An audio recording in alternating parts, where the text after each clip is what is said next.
Hello friends, കാറ്റത്തെ കിളിക്കൂടിൻ്റെ പുത്തൻ promo റിവ്യൂയിലേക്ക് എല്ലാ കൂട്ടുകാർക്കും സ്വാഗതം.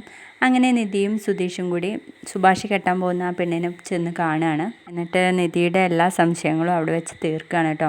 അല്ല, നിങ്ങൾ സുഭാഷ് ഏട്ടനെ ഇഷ്ടപ്പെട്ടിട്ട് തന്നെയല്ലേ കല്യാണം കഴിക്കുന്നതെന്ന് ചോദിക്കുമ്പോൾ ആ പെണ്ണ് ചോദിക്കുന്നുണ്ട്, അല്ല സുഭാഷിന് എന്തെങ്കിലും കുഴപ്പമുണ്ടോ എന്ന് ചോദിക്കുകയാണ്. അന്നേരം നിധിയാണെങ്കിൽ സുധീഷിൻ്റെ മുഖത്തേക്ക് ഇങ്ങനെ നോക്കുകയാണ് കേട്ടോ. ശേഷം കാണിക്കുന്നത് അവർ രണ്ടുപേരും കൂടി കുറച്ച് പാത്രങ്ങളൊക്കെ വാങ്ങിയിട്ട് വരികയാണ് കേട്ടോ വീട്ടിലോട്ട്. അവിടെ ചെല്ലുമ്പോൾ നമ്മുടെ സുധീഷ് ആണെങ്കിൽ വേഗം തന്നെ അടുക്കളയിൽ കൊണ്ടുപോയി ഷെൽഫിൽ ഇങ്ങനെ കയറ്റി വെക്കാൻ നോക്കും. അന്നേരം നിധി പറയുന്നുണ്ട്, അയ്യോ നിങ്ങൾ എന്താ ചെയ്യുന്നതെന്ന്, ഇതൊക്കെ പിന്നെ കയറ്റി വെക്കണ്ടേ എന്ന് ചോദിക്കുമ്പോൾ അതങ്ങനെ കയറ്റി വെക്കാനുള്ളതല്ല, അതൊക്കെ കഴുകി തുടച്ചിട്ട് വേണം വെക്കാൻ എന്ന് പറയുമ്പോൾ നമ്മുടെ സുഭാഷും നികേഷും കൂടി ഒരു സൈഡിലിരുന്ന് ചിരിക്കുക കേട്ടോ. അന്നേരം സുധീഷ് പറയും, വാടാ നികേഷേ, സുഭാഷ് ഏട്ടാ വരൂ, നമുക്ക് ഇതൊരു കൈ നോക്കാന്ന്. അന്നേരം നിധി പറയുന്നുണ്ട്, അവരാരും വരാൻ പോണില്ല, നിങ്ങൾ തന്നെ ഇത് മൊത്തം കഴുകി വെക്കണം എന്ന് പറയുമ്പോൾ അയ്യോ ഞാനോ എന്ന് പറയണേ.